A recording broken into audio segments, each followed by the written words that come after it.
I think most of us can agree that pretty much nobody is satisfied with where home prices are right now in the United States, unless you are somebody that bought a house a long time ago and is sitting on a ton of equity and still has pretty low property taxes, and you're thinking about selling right now and 10xing your money. Unless that's you, you probably aren't happy with the current state of affairs. And what I'm about to tell you is going to just kind of make that worse, unfortunately, guys, because the Treasury Secretary, Scott Bessent, a few months ago was on TV, and he says that we need to grow the GDP faster than the debt in this country, which essentially means that we need to inflate asset prices even further in order to expand the tax base. And the problem with doing that is it doesn't fix the underlying issues that we have in this country. You know, their solutions to continuing to keep this economy going always involve printing more money and adding more debt to our national debt rather than try to go in the opposite direction for a change, even though the current trajectory is completely unsustainable. And the problem with this concept is when they grow the economy, it makes it so that your house and other assets go up on paper anyways in value, so that way they can tax you more. Ask anybody who bought a house in the last 5 years how much they have seen their property taxes go up, and I guarantee you everybody's going to raise their hand and say it went up quite a bit more than I thought it would. Because higher asset prices equals higher property taxes, higher capital gains taxes, and higher cost of living, even if your purchasing power doesn't improve, which it's not for most of us. And this is how your house can end up paying off America's debt, or at least their attempt at it, okay? First of all, we have the inflation tax, which means they print money and your house goes from being worth $300,000 to $500,000, which is something we already saw happen, right? Those days are kind of over. They would have to print significantly more money to see another wave of this bubble going even higher, because home values are already crashing across the country as today's buyers just cannot afford today's prices. When your home value goes up, you pay higher property taxes and you pay higher capital gains taxes if you sell the house, if you're eligible for capital gains taxes. And then, of course, if you can't pay your property taxes, the county will put a lien on your property and you could be facing foreclosure.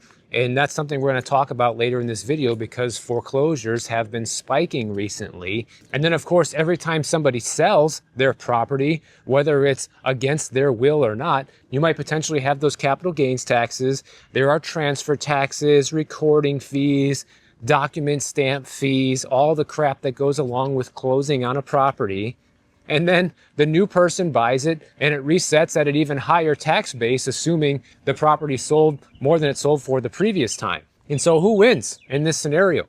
The government wins every single time because they are taxing you every step along the way. And that's one of the strongest theories that a lot of people have out there of why home values can never go down, because the government just won't let it happen, right? Because if home values were to drop enough, then that implodes a large chunk of the economy. However, I'm not really sure if there's much they can do about it at this point. We'll see. But so far, any of the efforts they've been making have not been enough to make a dent, and home prices have been continuing to fall throughout most of the country at this point. And here's a recently sold property that shows you just how much property taxes can spike, okay? The previous owner bought this house for $1.1 million in 2018, and then they went ahead and sold it for just barely $2.1 million after asking almost $2.9 million. So they had to lower the price $800,000 to get this property sold.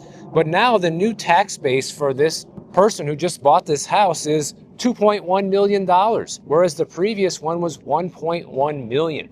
So what do you think the jump in property tax is going to be for this person? The previous owner was already paying over $17,000 a year in property taxes. The new owner is going to be paying well over $35,000, probably closer to 40. So who wins in that scenario, guys? The county of Miami-Dade, that's who. But here's how all these home sales end up making it so that you end up paying off the national debt with your home, okay? You have the government-backed mortgages, so they print money, which means the banks can lend more against your property. because you're also buying it for a higher price. More debt secured by homes equals more interest flowing through the financial system that ends up funding government borrowing even further. And then your property becomes collateral for the national debt machine. And we can actually look at some historical examples of this. In the 1970s, home values doubled, but property taxes tripled as mortgage rates hit close to 18%. Many families lost their homes back then, not because prices crashed, but because the carrying costs, the taxes, plus the interest on the home became impossible to keep up with. And so the governments collected huge tax windfalls while the households got crushed. So the playbook here is you inflate the asset prices, you tax the gains on those assets, you force the sales by having property taxes and carrying costs too high, and then you rinse and repeat. And we can literally see this happening right now before our eyes.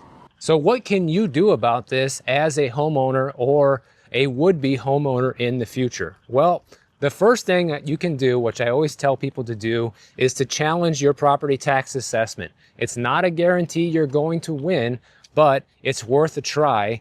And I always have a link for this down in the description below. I personally use Ownwell to do it for myself. They do it on your behalf, and I highly recommend checking them out. But the problem is most homeowners never challenge their property tax bill, and those who do try to do it themselves, and they end up losing a lot of times because they don't have the proper evidence. And like here in Miami-Dade, for example, the window when you can actually challenge your property taxes is so small. I mean, it's ridiculous. You get a notice in the mail in September by like the first or second week of September, and then you only have till the end of the month to protest. So there's like a 2 or 3 week window at best to protest. So they really don't want you to do it. You know, they don't give you a whole lot of time to gather the evidence. You got to basically be ready for a protest before you're even allowed to do it. That way you can do it on time.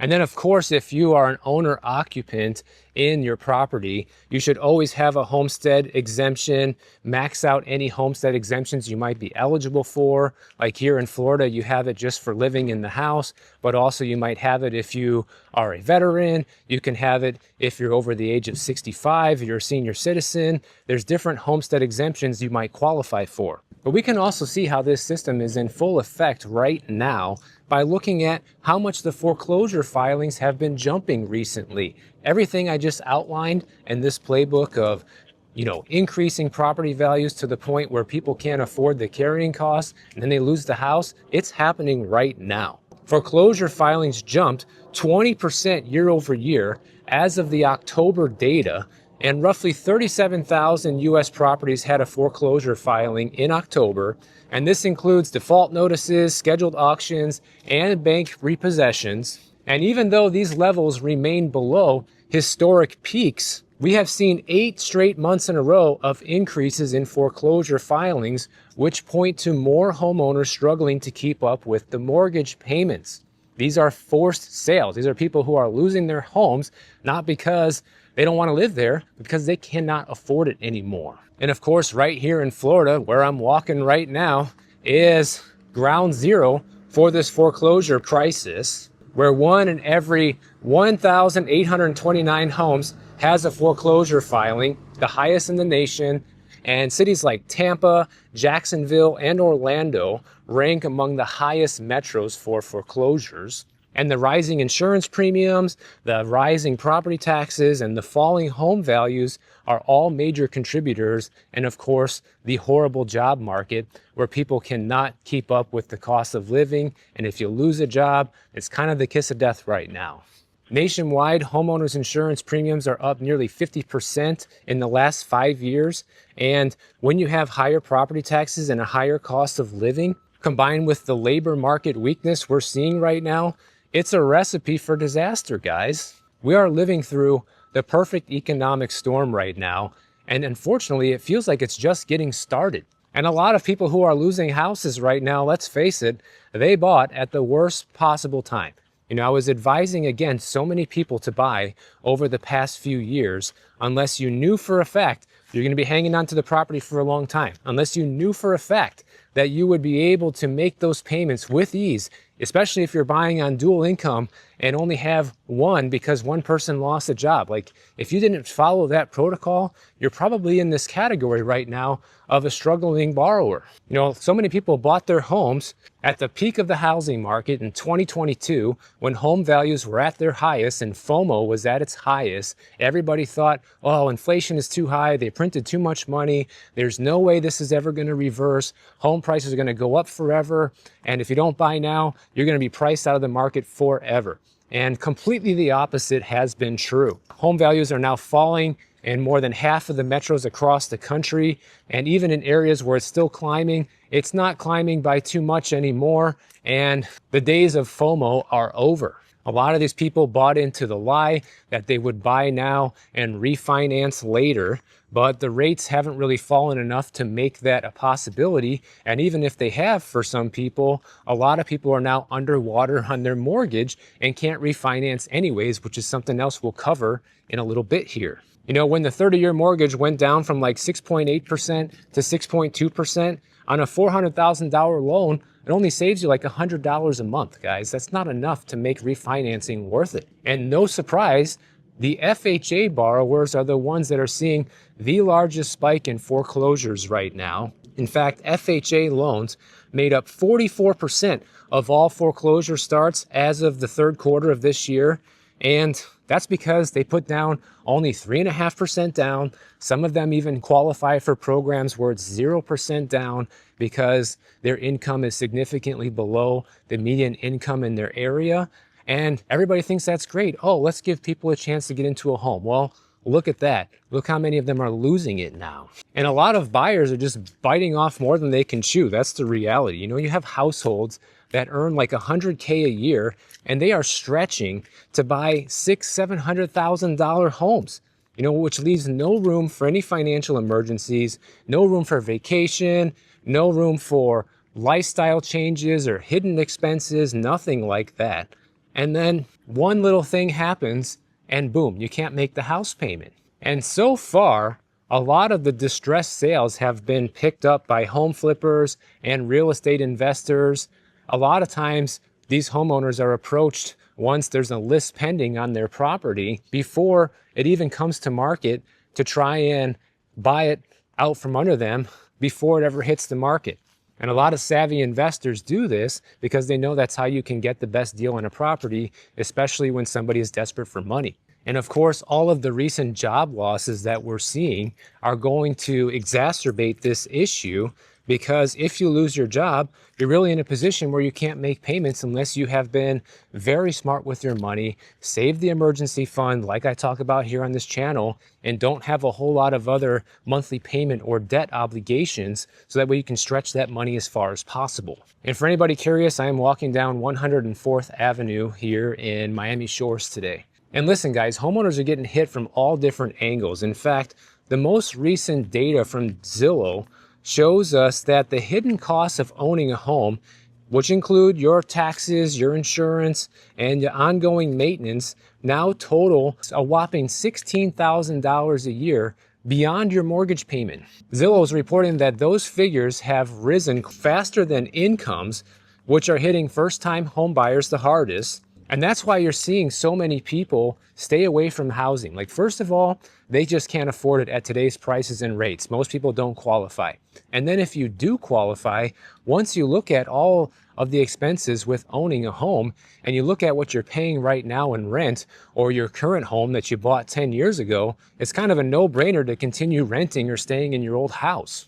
According to Zillow, they're saying that homeowners insurance costs alone are now increasing twice as fast as homeowner incomes across the country. Like, how is that sustainable, guys?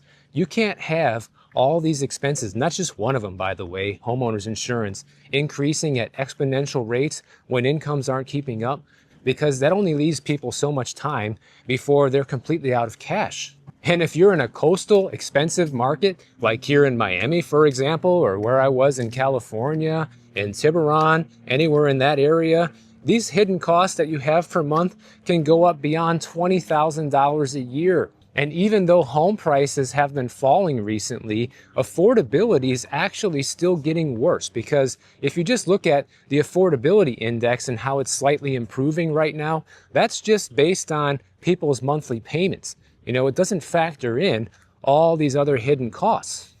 Here's what you could be looking at right now as an average homeowner. Just the maintenance costs alone, about $11,000 a year, which covers everything from repairs to aging HVAC systems that usually break at the most inconvenient times. I know, it's happened to me. Middle of summer here in Miami, air conditioner stops working. That's always when it stops working. With insurance rates up 50% since 2020, here in Miami, the average homeowner is paying over $4,600 a year, and that's if you're lucky. Most people in this area right here, I guarantee you everybody with these homes is paying upwards of 20 grand a year, if not more, just in homeowners insurance for these houses.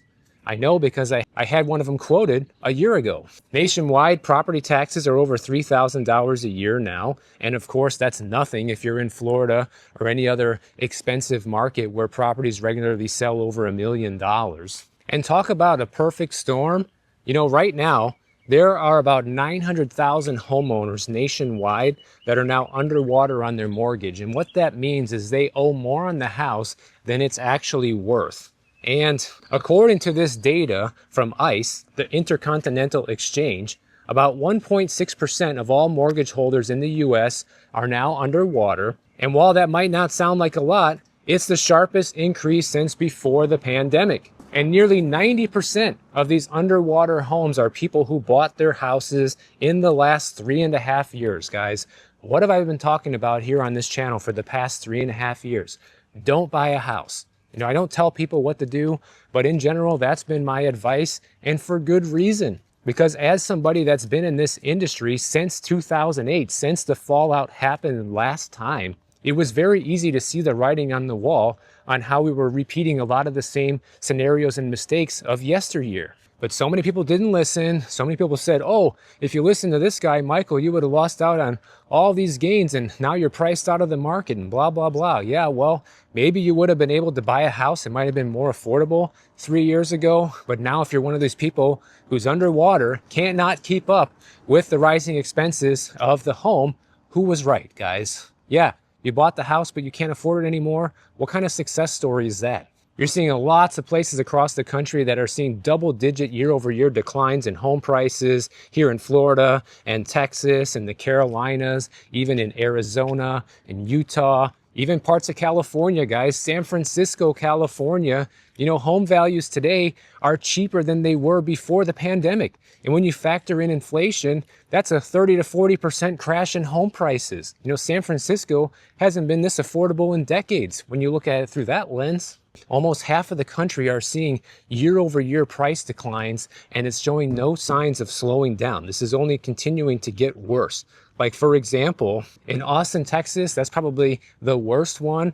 They're down 22% since their peak in 2022. And what we're seeing is there's just too many listings across the board and not enough buyers to absorb them. And they say, well, this time is different. It's not 2008. The entire system is not overloaded with bad loans. Well, they kind of are, guys. When you look at all the FHA borrowers who are going delinquent, what do you call that? I call that a bad loan. Somebody that only has to have a minimum of 520 credit score and only put 3.5% down, maybe 0% down if you qualify. How is that a strong borrower? Now they're going to be getting rid of the credit score requirement altogether for all the Fannie Mae loans. This situation is just going to continue getting worse. It's not going to get better. All these people who are underwater right now, if they end up needing to sell their house, and that's when this becomes a problem, by the way, because if you don't have to sell, it doesn't matter. If you are underwater on your mortgage, it only matters if you need to sell. Or it can also matter if you have an outstanding HELOC or home equity line of credit. They can call that in and force you to pay it back if the value of your home drops far enough. But the moment somebody hits any sort of financial distress and needs to sell that property, that's when they're going to have to come to the closing table with a check to sell your own house. And the thing is, it's not luxury properties that are the most underwater, guys. It is the average, everyday neighborhood where you're seeing people underwater on their homes the most, because those affordable neighborhoods are where most people bought in during the hype as well as where most of the investor activity took place. Most investors buy properties, in the median home price range where the average person is looking at as well. And whether this continues to become a bigger problem or not kind of depends entirely on the economy. If unemployment continues to go up, and if job losses continue to go up, and if home prices continue to slide even further, well, then you're going to see another wave of borrowers across the country who are underwater. It's going to make the 900,000 we have right now look like peanuts. And it doesn't seem like there's anything happening in our economy right now to reverse that trend. And I want to show you another example that was sent to me by one of my viewers, this listing in his neighborhood. Here's a house in St. Petersburg, Florida, that sold for $452,000 just about almost 2 years ago, in February of 2024. They relisted it for sale in August of 2024 for $875,000 and have had the kiss of death, which is a million different price cuts on this property, too many to even show, down to where it is today at $645,000 and still no buyers, guys. It's been over a year and a half. This house has been listed for sale with endless price cuts and nothing's happening. And my mistake, it's in Deerfield Beach, Florida. But it doesn't really matter where it's at. The point remains the same, that the show is over, guys. I just showed you a home here in this neighborhood. They had to cut the price by $800,000 to get it sold. Here's another one that they're cutting it by over $200,000. Still not enough to get it sold. Like, the game is over. But you know who's winning? The government still wins every single time, because every time one of these homes gets sold, they get reassessed, property taxes go up, they get their transfer fees, they get their document stamp fees, and everybody loses except for them. And that's how your home is going to end up paying the government's debt, or in reality, help them secure even more debt in the future. So if you guys enjoyed this video, make sure you subscribe to the channel. And if you don't want to wait for my next video to come out, check out this one on the screen right over here, and I'll see you in the next one.